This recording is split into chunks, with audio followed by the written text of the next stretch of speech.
Hello दोस्तों, कैसे हैं आप सभी। आई होप आप सब लोग बहुत अच्छे होंगे। जितने भी लोग यहाँ पे मेरी वीडियो को देख रहे हैं, सबसे पहले मैं उन लोगों का दिल से थैंक्स बोलना चाहूँगी जिन्होंने मेरी पिछली वीडियो को बहुत ज़्यादा अप्रिशिएट किया। जिस वीडियो के अंदर मैंने ये एक्सप्लेन किया था कि लॉ ऑफ अट्रैक्शन के अप्लाई करते टाइम बहुत सारे लोग बहुत सारी गलतियाँ कर रहे हैं, उन्हें कुछ प्रोसेस के बारे में छोटी छोटी चीज़ें नहीं पता, और वो मैंने बताई थी। Thank you so much. And आज का जो टॉपिक है जो होगा ऐसे पॉइंट के ऊपर जिसमें मैं आपको बताऊंगी कि लॉ ऑफ अट्रैक्शन लगाते हुए जो हमारा पहला स्टेप होता है, that is healing your past painful memories, उसको हम कैसे ठीक करें, उसको हम कैसे एक्चुअल में अपनी लाइफ में वर्क ऑन कर सकते हैं। तो उस टॉपिक के ऊपर आज मैं आपके लिए बहुत सारा डाटा लेकर आई हूँ जो आपको बहुत ज़्यादा हेल्पफुल होगा। जितने भी लोग यहाँ पे न्यू आए हैं, अगर उन्होंने मेरी पहली वीडियो नहीं देखी है तो सबसे पहले आप वो वीडियो वॉच आउट कर लें, क्योंकि मुझे ऐसा लगता है कि वो वीडियो कहीं ना कहीं एक बेस है और ये वीडियो उसके बाद का एक सीरीज का पार्ट है, तभी वो ये वीडियो आपको समझ में आएगी। ज़रूर आप उस वीडियो को देखें एंड अपनी लाइफ में इम्प्लीमेंट करने की कोशिश करें। तो स्टार्ट करते हैं आज इस वीडियो को। समझाने से पहले मैं आपको कुछ बेसिक टर्म्स, कुछ बेसिक चीज़ें क्लियर आउट करना चाहती हूँ, जिससे आपको ये समझ में आएगा कि हमें अपनी पास्ट पेनफुल मेमोरीज को क्लीन करने की ज़रूरत क्यों है। राइट, स्टार्ट करते हैं। तो जितनी भी टर्म्स मैं आपको यहाँ पे बताने जा रही हूँ, हो सकता है आपके लिए न्यू हो, बट आपने समझने की कोशिश करनी है। मैं बहुत ही सिंपल लेमैन लैंग्वेज में आपको समझाने की कोशिश करूंगी।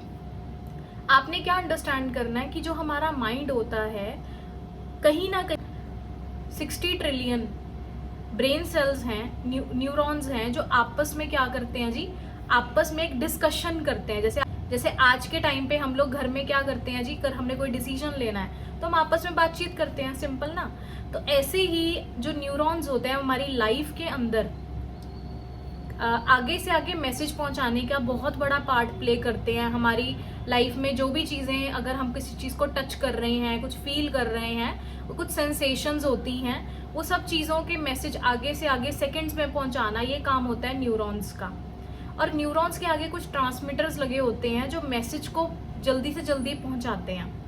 आपको क्या अंडरस्टैंड करना है कि जब हम छोटे होते हैं, जब हम किड होते हैं, छोटे से बच्चे होते हैं, तो उस टाइम पे हमारी लाइफ में बहुत चीज़ों को जीतते हैं। जैसे कि हमारे घर में अगर पैसे को लेकर, रिलेशनशिप्स को लेकर या किसी भी चीज़ को लेकर हम कुछ चीज़ें सुन रहे हैं, तो वो हमारी लाइफ में एक बिलीफ सिस्टम क्रिएट कर देते हैं और वही बिलीफ सिस्टम लेकर हम आने वाली ज़िंदगी में आगे बढ़ते हैं। अब जब हमारी लाइफ में हम एक्चुअल में वर्क ऑन कर रहे होते हैं उन बिलीफ सिस्टम के साथ, तो कई बार ऐसा होता है कि हमें बहुत सारी चीज़ें फेस आउट करनी पड़ती है। बिकॉज देखो, life is all about ups and downs. अगर अप्स हैं तो डाउन्स भी आएंगे। तो जब वो अप्स एंड डाउन्स हम लोग देखते हैं, और कई बार ऐसी चीज़ें लाइफ में हैपन होती हैं जो शायद हमने एक्सपेक्ट नहीं की होती। जैसे कि कई लोगों के घर में अगर कोई टचवुड कोई डेथ हो जाना, या फिर किसी की लाइफ में कोई बहुत बड़ी प्रॉब्लम क्रिएट हो जाना, है ना। जैसे किसी के घर में कोई बिजनेस था, वो भी ज़ीरो हो गया। मतलब कहने का क्या है, इन शॉर्ट, कि कुछ ऐसी चीज़ें जब हम फेस आउट करते हैं तो वो एक हाई इंटेंसिटी नेगेटिव एक इम्पैक्ट क्रिएट करती हैं हमारे न्यूरॉन्स के ऊपर।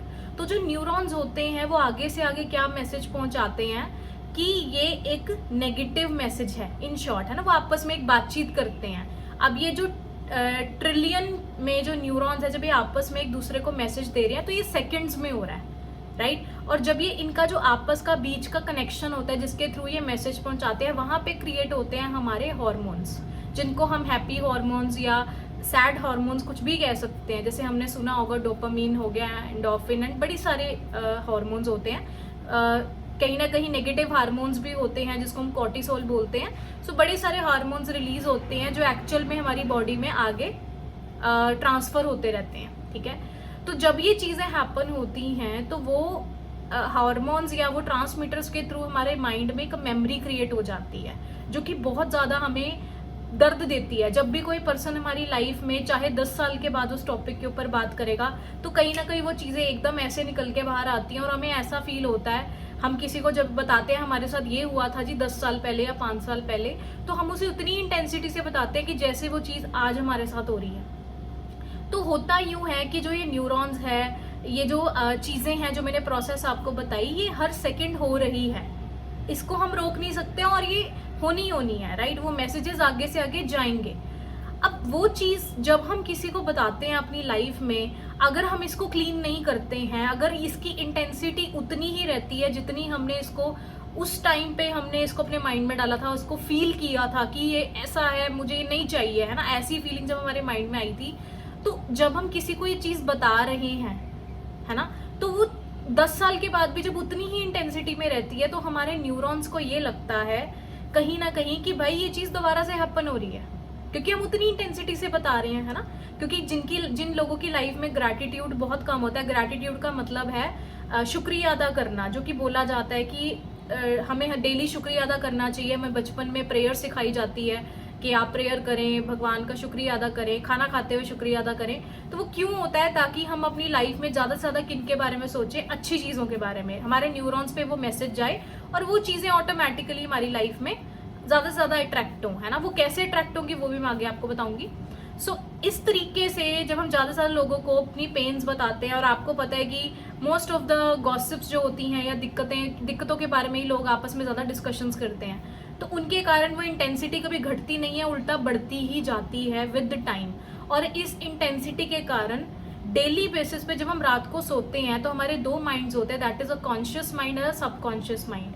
कॉन्शियस माइंड का काम क्या होता है? जो भी हम डेली बेसिस पे काम काज कर रहे हैं, ठीक है, मतलब आना जाना चलना फिरना सारी चीजें है ना, वो सब कॉन्शियस माइंड कर रहा है। सबकॉन्शियस माइंड क्या कर रहा है? उसके पीछे की जितनी भी एक्टिविटीज हैं, जैसे हमें सपने आना या कुछ भी चीजें हैं ना, रात को हमारा सबकॉन्शियस माइंड एक्टिव होता है और हमारी लाइफ में जितनी भी चीजें हैपन हो रही हैं वो सब सबकॉन्शियस माइंड पहले रजिस्टर करता है अपने अंदर और फिर उसको काम में लेकर आता है। हमने अपने माइंड में पूरे दिन में फीड की हैं, राइट। उन चीज़ों को रात को प्लान आउट करना कि वो कैसे हैपन होंगी। जैसे मैं छोटा सा एग्जांपल देती हूँ, आपने कभी ना कभी ऐसा फील किया होगा कि जब आप किसी भी चीज़ के बारे में सोच रहे थे तो रात को आपको कहीं ना कहीं थोड़ा सा उसके कुछ सपने आए हैं, या चीज़ें कैसे हैपन होती है, क्योंकि सबकॉन्शियस माइंड का काम क्या होता है कि वो रात को आपकी पूरी लाइफ प्लान करते हैं, ठीक है। जैसे कि आपने अगर कुछ भी पूरा दिन में करा है, सोचा है, तो वो चीज़ें रात को एक प्लानिंग की फॉर्म में क्रिएट होती हैं। और सबकॉन्शियस माइंड जो है वो कैसे बना है वो भी मैं आपको थोड़ा सा बता देती हूँ बेसिक लेवल पे। हमारे जो कह सकते हैं जिन तत्वों से हमारी बॉडी बनी है उसमें से एक तत्व है आकाश, जिसको हम ईथर बोलते हैं।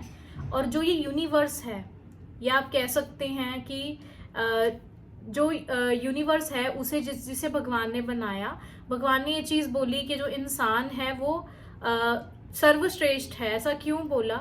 इसका रीज़न था क्योंकि जो ईथर यूनिवर्स के पास है वही ईथर हमारे अंदर भी है। हमें बोला जाता है जी कि हमारे अंदर भगवान है, राइट। एंड कहीं ना कहीं भगवान का एक अंश है हम, है ना। परमात्मा के अंदर एक वर्ड आता है दैट इज आत्मा, है ना, वो हमारे अंदर है, तो हम भगवान के एक अंश हैं। तो वो जो अंश है वो जब कुछ चीज़ मांगते हैं अपने गॉड से, जैसे आप अपने घर में अपने फादर से कुछ मांगते हैं तो ऑब्वियसली वो उसके बारे में सुनेंगे, है ना, और फिर सोचेंगे समझेंगे, वो आपको देंगे, सिंपल ना। तो आप अपने फादर से कुछ भी मांग सकते हैं। तो ये जो यूनिवर्स है या जिनको भी आप मानते हैं वो आपके फादर हैं।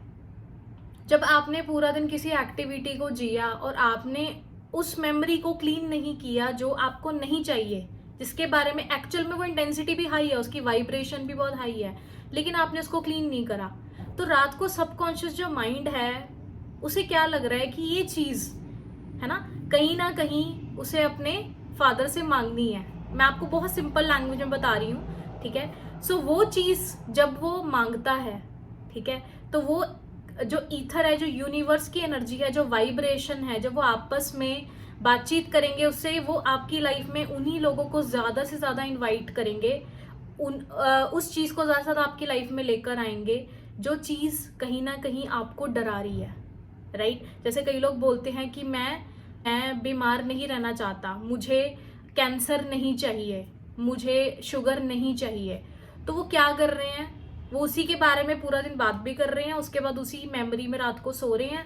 फिर रात को जब वो प्लानिंग चलती है तो उसमें फिर वही चीज़ उनकी लाइफ में और ज़्यादा अट्रैक्ट हो रही है और उनको समझ में नहीं आता कि ये मेरी लाइफ में बार बार क्यों हो रहा है। बल्कि ऐसे भी कुछ लोग हैं जिनकी लाइफ में वो बहुत ज़्यादा स्वस्थ हैं, क्योंकि वो लोग क्या अट्रैक्ट कर रहे हैं, सेहत। तो वर्ड क्या बोलना चाहिए था कि आई डोंट वांट कैंसर, नहीं, I want a good health. ये फर्क है ना। तो वो फर्क जो है वो हमें नहीं पता, हमें कभी एजुकेट नहीं किया गया, और वही चीज को लेकर हम रात को सो रहे हैं और हमारा ही माइंड उस चीज को अपने फादर से अट्रैक्ट कर रहा है, मांग रहा है, और इसीलिए पूरी जिंदगी हमारी निकलती जा रही है। और आपने ऐसा भी देखा होगा कि कई लोग बहुत ज़्यादा पेनफुल जिंदगी जीते हैं क्योंकि वो अपनी पेनफुल मेमोरी से बाहर नहीं आना चाहते।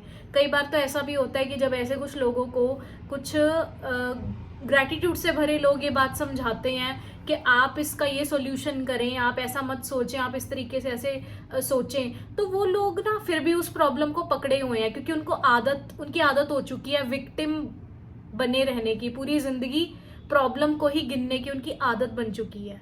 तो यहाँ पे आई होप आपको बेसिक लेवल पे कुछ कुछ चीजें क्लियर हुई होंगी कि कैसे सबकॉन्शियस माइंड काम कर रहा है। तो आज के बाद हमने अपने आप से एक प्रॉमिस करना है कि जो पेनफुल मेमोरीज हैं जो हमने इतने साल से पकड़ी हुई हैं, आप एक बार खुद सोचो, अगर मैं आपको एक सिलेंडर पकड़ा दूं और आपसे बोलूं कि पूरी जिंदगी आपको ये सिलेंडर अपने कंधे पर ढोना है, आप क्या हालत होंगे?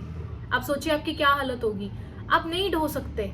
तो जब आप उसे नहीं ढो सकते, आप सोच के देखिए यहाँ पे कितना ज्यादा एक हैवीनेस है, एक बोझ है जो अभी तक हम लेकर चल रहे हैं। वो चीज कब की जा चुकी है, वो चीज कब की हमारी लाइफ से खत्म हो चुकी है, लेकिन हमारे माइंड में वो खत्म नहीं हो रही है, जिसके कारण हम बार बार बार बार जाने अनजाने में उन चीजों को अट्रैक्ट कर रहे हैं। सो ये चीज सबसे इंपॉर्टेंट है जो आपको अंडरस्टैंड करनी है।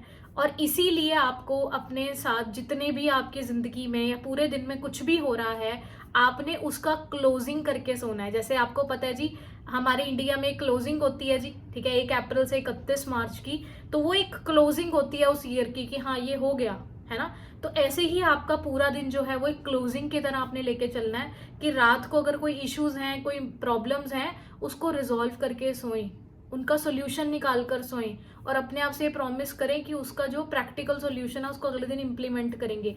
ये इस तरीके से आपकी पेनफुल मेमोरीज, उनकी इंटेंसिटी आपके सोल्यूशन निकालने पे ही कहीं ना कहीं आधी घट जाएगी। लेकिन अगर कोई ऐसी मेमोरी है जिसका सोल्यूशन आपके पास नहीं है, तो उसके लिए आपको क्या करना पड़ेगा? आपको सिंपली अपनी लाइफ के अंदर उसकी इंटेंसिटी घटानी पड़ेगी, उस मेमोरी को फेड करना पड़ेगा, जो कि मैंने पीछे भी वीडियो में एक टेक्निक बताई थी, और उसकी एक गाइडेड मेडिटेशन में अगली वीडियो पोस्ट करूंगी, how to actually clean your past painful memories, right.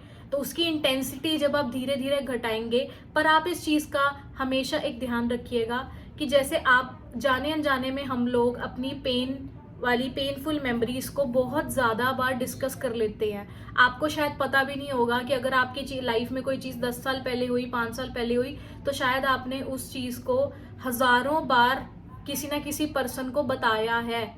कभी किसी को बताया, कभी किसको बताया, कभी बैठ के 1 घंटा फोन के ऊपर उसके ऊपर डिस्कशन करी।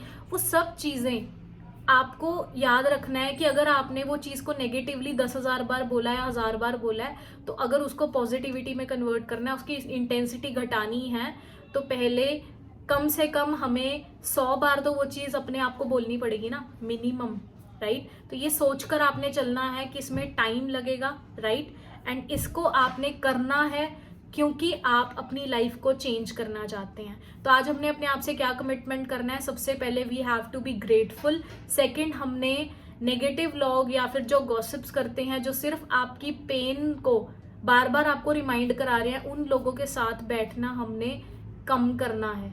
अगर वो हमारे घर के ही लोग हैं तो मैं आपको हाईली रेकमेंड करूंगी कि आप उनको भी ये वीडियो दिखाएं और उनके अंदर भी चेंज लेकर आए, ताकि वो भी इस डिस्कशन को ना करें, राइट। सो ये 2 चीजें हैं। बाकी अगली वीडियो के अंदर आप रेडी रहिएगा, आपको एक गाइडेड मेडिटेशन मिलेगी जिससे वो मेमोरीज बहुत जल्दी फेड होंगी।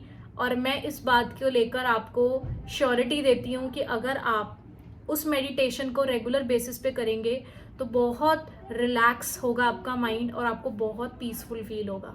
थैंक यू सो मच, बने रहिएगा इस वीडियो के अंदर, अच्छे से इसको समझिएगा। एंड मैं आपको यही बोलूँगी, thank you so much for watching this video. अगर आपको ये वीडियो हेल्पफुल लगी अपने लिए तो आप इसको लाइक करें, शेयर करें, एंड चैनल को सब्सक्राइब करें और अपने लव्ड वंस को शेयर करें। और उनको भी हेल्प करें उनकी पास्ट पेनफुल ट्रॉमास और मेमोरीज से बाहर आने के लिए। Thank you so much.